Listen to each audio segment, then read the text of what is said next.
안녕하십니까. GS 리테일 기업 분석을 발표할 커리어하이 수강생 장예종입니다. 저는 이번 발표에서 GS 리테일이 현재 투자하고 있는 온라인 부문과 여태까지 이제 주력 사업 부문이었던 오프라인의 시너지의 가능성에 포인트를 두고 발표하도록 하겠습니다. 이제 발표 차례는 먼저 산업을 분석하고 그 다음에 이제 GS 리테일 개별적인 투자 포인트들을 설명드리겠습니다. 그 다음에 마지막으로 이제 밸류에이션 값에 대해서 저의 근거를 말씀드리며 마치겠습니다. 이제 유통업의 히스토리를 보면은 국내에는 이제 90년대 이전에는 그 주로 슈퍼마켓과 재래시장이 그 유통 채널의 거의 전부였습니다. 백화점도 있긴 했지만 소수였고, 그래가지고 그렇기 때문에 이제 제조업이 유통업보다 우위에 있던 시절이라고 할 수 있겠습니다. 그리고 이제 90년대 들어서면서 그 대형 할인마트, 이마트나 이제 킹스클럽 같은 할인마트들이 생겼고, 이에 따라 자연스럽게 재래시장이 이제 쇠퇴하게 되었습니다. 90년대 후반에 홈쇼핑이 등장했고 2000년대에 온라인 쇼핑몰이 성장하면서 지금까지 그 성장세가 모바일까지 확장되며 지속되고 있는 것입니다. 그렇게 이제 유통 현황을 분석할 때 보통 온라인 부문과 오프라인 부문 이제 두 가지로 양분해서 볼 수가 있는데, 올해 초에 이제 온라인 부문을 보면은 49.5%로 절반 가까이 되는 매출의 비중을 차지하고 있고, 3월달 이제 매출 증감률을 보면은 오프라인, 온라인 둘 다 이제 비슷하게 성장을 하고 있습니다. 하지만 이제 온라인이 작년 말에 이제 50%를 넘겼던 걸 생각해 보면은 온라인 부문의 이제 성장세는 어느 정도 이제 둔화되었다고 말할 수 있겠습니다.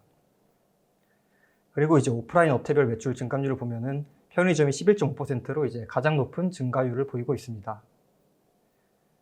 그래서 이제 GS 리테일이 가장 크게 영위하고 있는 사업인 편의점을 살펴보면은 점포 증가율이 꾸준히 6%대로 증가하고 있음에도 21년 하반기부터 이제 점포당 매출이 증가하고 있기 때문에 편의점 사업 전체적으로는 긍정적으로 받아들일 수 있는 지표라고 할 수 있겠습니다. 그 다음에 이제 편의점 점유율을 보시면은 당연히 과점의 시장이고 이제 GS, CU, 이마트24 등이 이제 대부분의 마켓쉐어를 차지하고 있는 그런 이제 소수가 경쟁하는 시장이라고 볼 수 있겠습니다. 그래서 이제 개별 GS 리테일 분석에 들어갈 텐데 먼저 GS 리테일이 영위하고 있는 이제 사업 부문들을 설명드리려고 합니다. 이 부분이 일단 가장 중요하다고 생각을 하는데, 첫 번째로 이제 편의점 GS25입니다.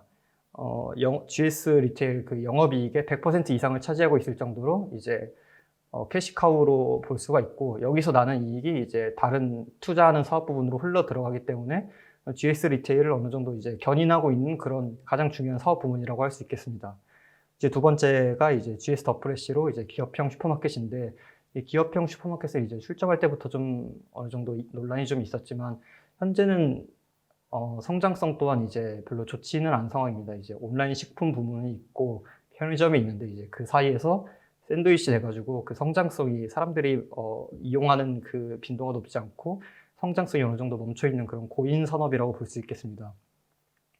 그 다음에 이제 파르나스 호텔로서 이제 고급 호텔 몇 개를 운영하고 있고, 작년 이제 하반기에 GS 홈쇼핑을 인수하였고, 마지막으로 좀 중요한 부분이 이제 공통 및 기타로 이제 자그잘자잘한 사업 부분들이 다 여기에 들어가 있는데, 여기에 이제 GS 리테일이 지금 투자를 진행하고 있는 그런 작은 사업부들이 다 들어가 있다고 볼 수 있겠습니다. 이제 반려견 시장이 이제 어바웃펫이나 이제 랄라블라 같은 H&B 사업도 이 공통 및 기타 부분에 이제 다 들어가 있는 것입니다. 그래서 이제 결론적으로 말씀드리면은 제가 제시하는 목표 주가는 36,000원이고, 이거에 대한 자세한 이제 투자 포인트는 이제 여기서부터 자세히 설명드리도록 하겠습니다. 첫 번째는 이제 편의점 사업의 이제 회복 가시성입니다. 이제 1분기 이제 편의점 사업부 매출액을 보면은 6.5% 증가했지만 영업이익은 18.7% 감소해서 이제 340억 원이 됐어요.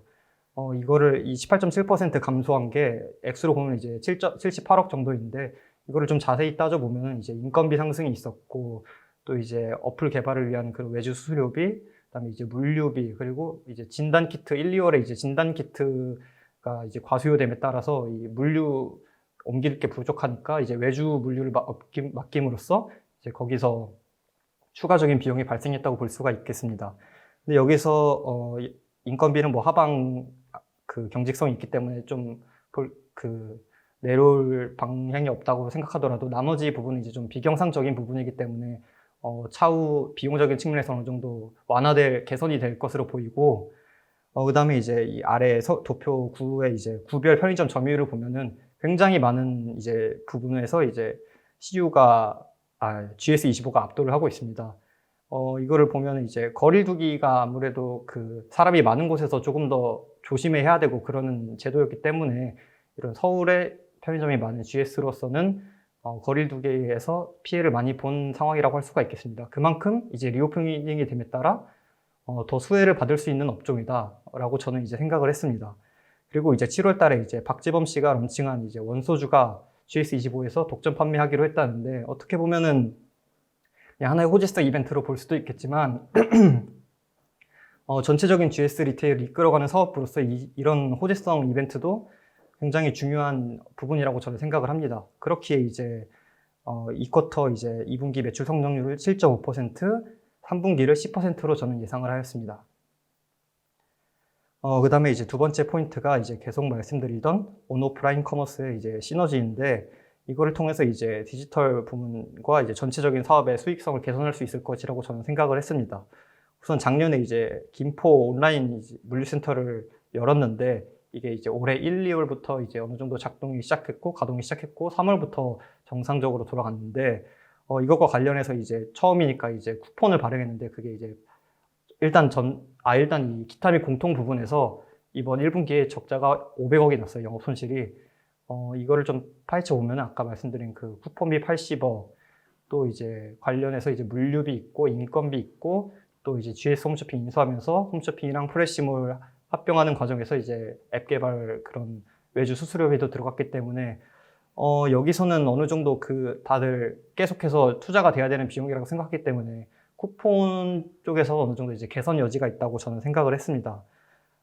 그리고 이제 다른 퀵커머스 업체에 비해서 GS25가 좀 가지고 있는 강점이라고 하면은 이제 물류센터를 따로 구축하지 않아도 전국에 이제 300개 정도의 GS 프레시가 있기 때문에 지금 현재는 2군데 지역 정도에서 시행을 하고 있지만 이게 확산되는데 그렇게 큰 비용과 시간이 들지 않을 것이다. 왜냐하면 임대료를 내야 하는 그런 임대료를 내고 새로 이제 물류센터를 구축하지 않아도 되기 때문에 그런 비용적인 측면에서 확산되기 시작하면은 더 상승세를 탈 가능성이 높다라고 저는 생각을 했습니다.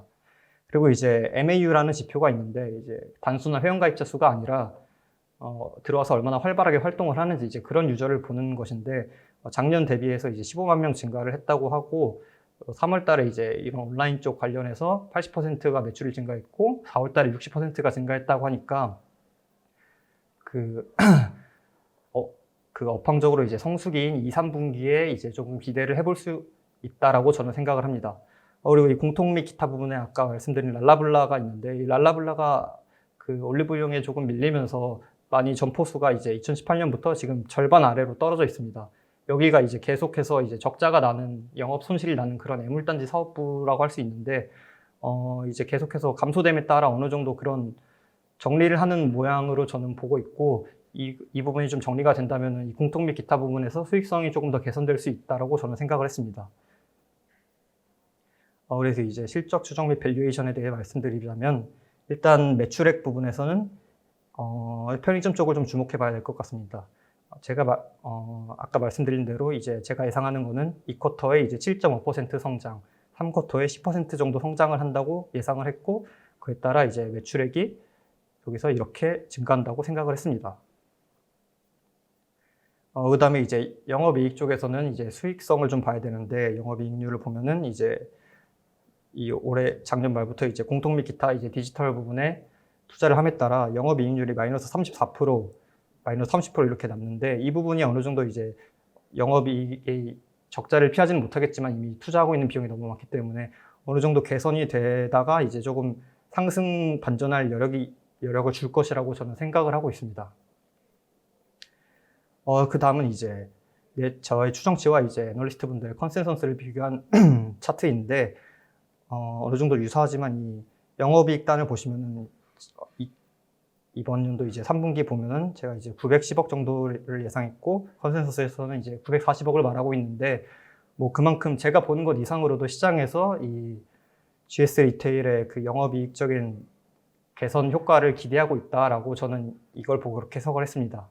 이 PER 밴드는 이제 최근 5개년치에서 최저값과 최대값의 PER을 두고 그 사이를 등분하여서 이제 구성해 본 것입니다.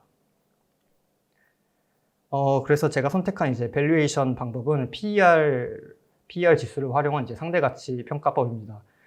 그 이유는 일단 유통업 자체가 시장 점유율이 중요하기에 어닝이 일단 가장 중요한 지표로 활용되고, 그다음에 이제 GS 리테일이 영업이익 측면에서 이제 전체적으로 계속적으로 안정적인 영업이익이 발생했기 때문에 PER 지수를 활용한 상대가치 평가가 이제 신빙성이 있을 거라고 저는 생각을 했습니다. 그래서 이제 제가 타겟으로 정한 피어 그룹은 이제 BGF 리테일, BGF 그리고 롯데쇼핑입니다. BGF 리테일은 뭐 아시다시피 지금 GS25가 가장 큰 경쟁 관계에 있는 CU를 가지고 있는 회사인데, 가장 비슷한 점유율을 지니고 경쟁하는 회사이기 때문에 피어 그룹으로 선정했고, BGF는 이제 BGF 리테일의 지주사로서 전체적인 사업 영역이 이제 어느 정도 유사하다고 생각했기 때문에 피어 그룹으로 선정하였습니다. 그리고 롯데쇼핑은 이제 전략적인 측면에서 조금 비슷한데, 슈퍼마켓과 이제 퀵커머스의 시너지를 계획하고 이제 추진하고 있다는 점에서 피어 그룹으로 잡았습니다. 그래서 이제 12개월 이제 예측 펄을 사용해가지고 가중 평균하여 저희 타겟 펄은 27로 측정이 되었고, 이에 목표 주가는 36,000원으로 현재 주가는 26,300원에서 이제 37% 상승 여력이 있다고 저는 판단했습니다. 여기는 이제 추가적인 자료입니다. 제 발표는 여기서 마치겠습니다. 감사합니다.